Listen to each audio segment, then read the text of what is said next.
where the reels unwind. Off the real podcast, digging deep in the grind. 80 flicks, low cash, big dreams in the frame. No blockbuster hype, just the realest in the game. Review so sharp, we cut through the noise. It's been a while since I watched a movie that kind of just made me think, what was that? What was that? This movie's called The Seeding. It's a horror, folklore, thriller, chiller, whatever you want to call it.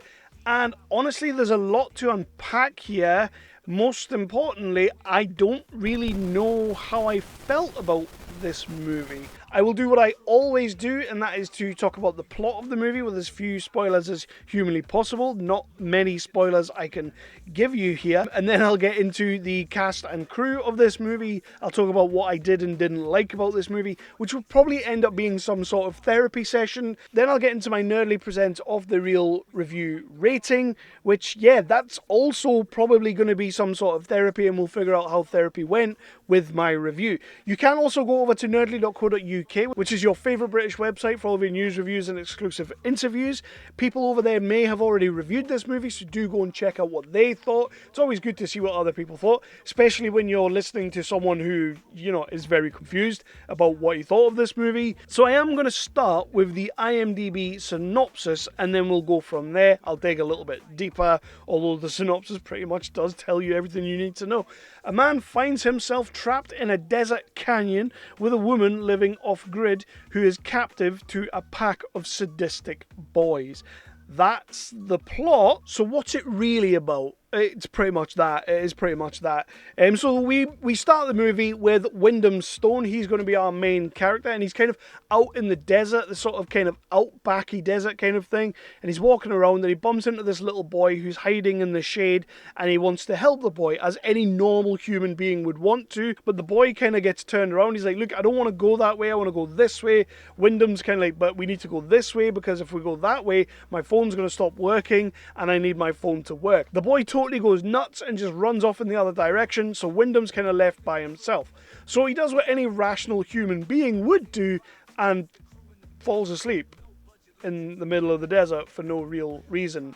It is for a reason. It's because there's going to be a solar eclipse soon, and he wants to take a photo of it so he gets a good view of it. So that's what he does. But when he does that, he sees some lights of a house, which is at the bottom of this like canyon / ravine, and he wants to go down and see what the light is, see what's down there, and that's what he does. So once he gets down there, he then realizes that actually there's no other real way out, so now I'm stuck down here, and in the house is a woman called Alina. So he's now kind of stuck in the ravine with Alina, and that's kind of where the movie starts to progress. We realize that there's a bunch of kids, like little scavenger stray kids, who are all sort of living up top and are, for lack of a better word, total bastards. And they are going to goad them, they're going to vex them, they're going to antagonize them, and they're just going to be little turds, basically, for the rest of the movie. Wyndham doesn't like this because he wants to get out, and he does try a couple of times, and some of the boys are like, okay, we'll help you, but really they're just tricking him, and they're just going to try and hurt him in some way. Alina seems to have basically become accustomed to the fact that, you know what, I'm stuck down here, there's not a lot I can do about it, so I'm just going to sort of get on with my life. This is this weird thing where she's got all these lines on the wall, and it's sort of like, I took it as these were the days that she was there, and then like they're all black, but then there's some red ones as well. Now, I took that as this is her on her time of the month things that women have and men don't have. I took it as that, because then she uses the opportunity at this point to sort of manipulate Wyndham a little bit into having sex with her. And then a couple of days later, well, it feels like the next day, but it must be a couple of days later, because there are passages of time in this movie. So a few days later, she tells him that she's pregnant, and it's his, and she doesn't care if he doesn't want to be the dad. He just has to be there until the baby comes out, because she needs help birthing the child. That's when the movie really turns on its axis a little bit, and Wyndham really starts to think, I have got to get out of here. And Alina, you start to realize, knows a little bit more than what she's letting on. So let's talk a little bit about the cast and crew of the movie, starting with Wyndham Stone, who's played by Scott Haze. The lead character of the movie, kind of carrying the movie I really liked him to start off with. By the end of the movie, I kind of just wanted him to go away. I really just thought, I want you to climb out of this hole so you can leave this movie and we can just get on with things, because everything that's happening around you is really, really interesting. You are just doing my nutting. And I feel like you're supposed to feel that way, maybe. Like, at the start, you want him to get out, you want to root for him, you're trying to help him as much as you can as a viewer. Or maybe I just completely missed the point of the whole movie. I feel like it did anyway. And it is one of those things where it's just sort of like, dude, chill out. You're stuck down there, and the girl you're stuck with, or the woman you're stuck with, she ain't half bad. So let's talk about Caitlin Sheil as Alina. I really, really rated this actress, and she sells the entire concept of the movie for you. Because it is a bit of a silly concept by being the way she is, being aloof, being a little bit crazy, being very, very likable, and wanting you to have her win the day, wanting you to have her be the savior of this movie, and kind of like, he can stay down there, but it'd be nice if she got out. That's kind of how I felt about the movie. And then when you get the turn, or you get like what's coming later, and you realize, oh, actually, yeah, maybe she doesn't want to get out of here.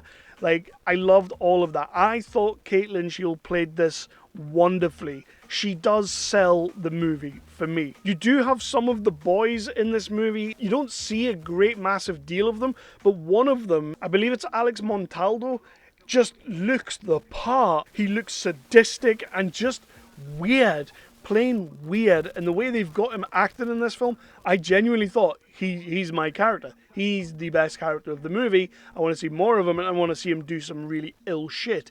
And he does a little bit of ill shit, but that's one of the things that I'll get to in my what I did and didn't like. There's not enough of that.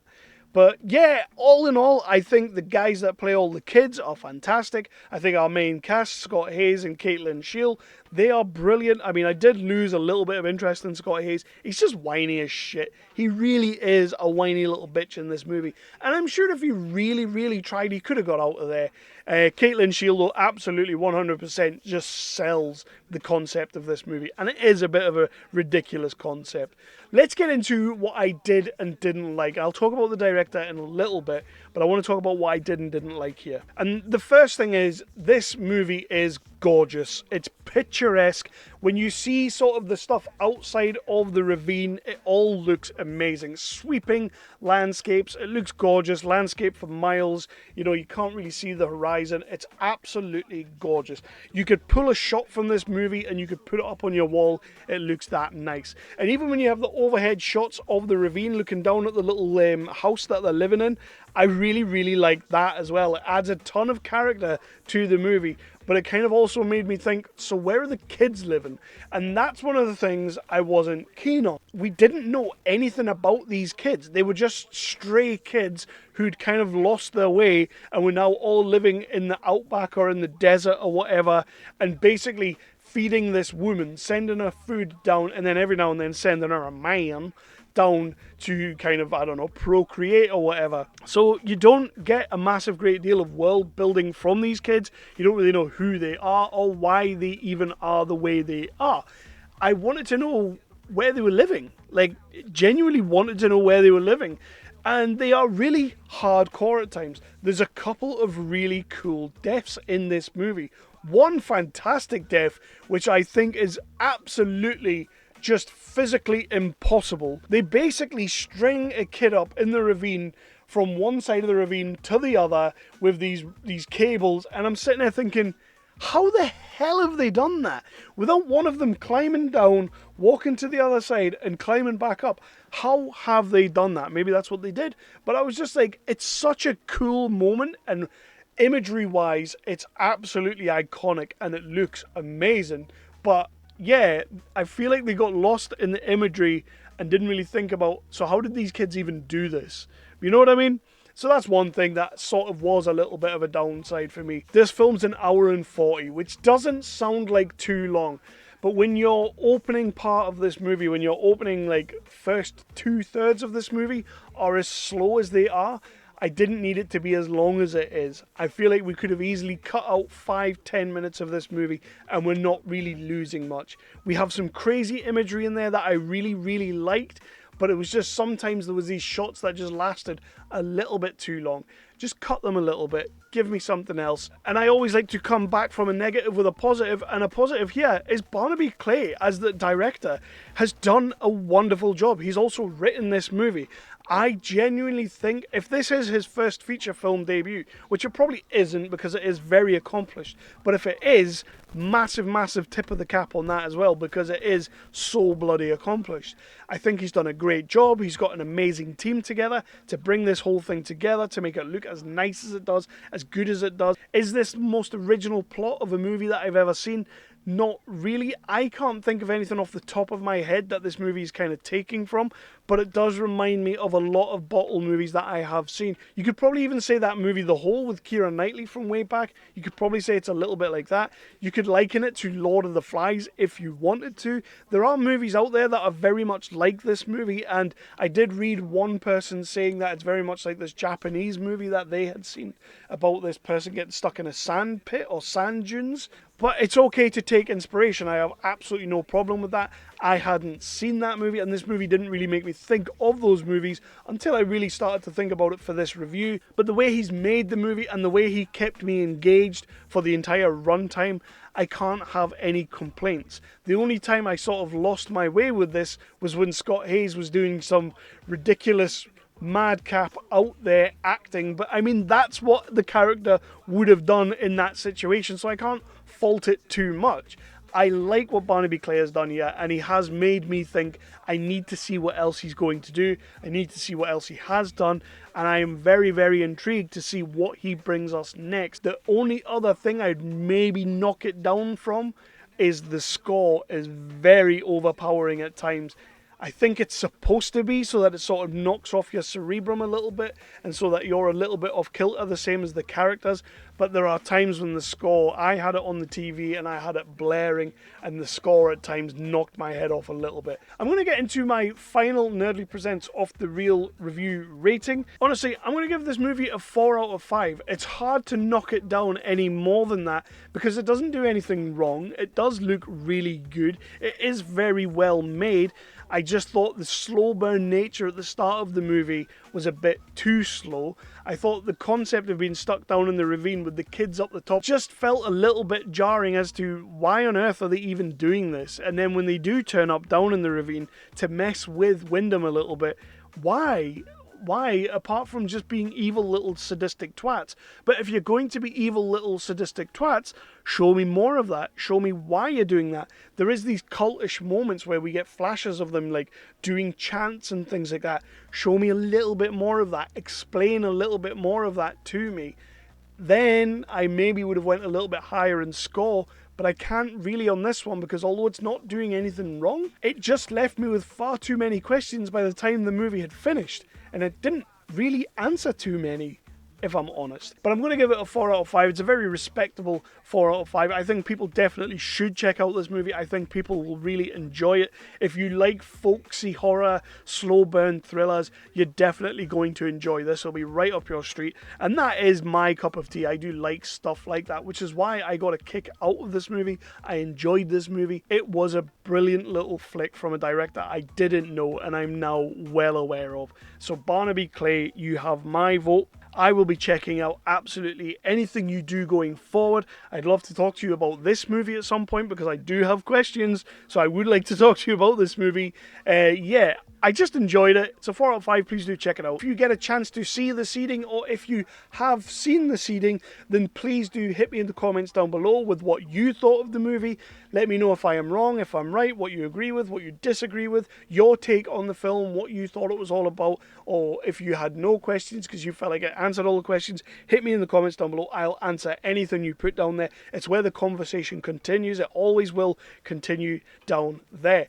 Also, if you would be so kind as to hit that like button, hit that subscribe, and ding that notification bell, I would be most appreciative because it all helps with the algorithm. But if you can't be bothered doing that, then just let somebody know who we are, where we are, and what we do.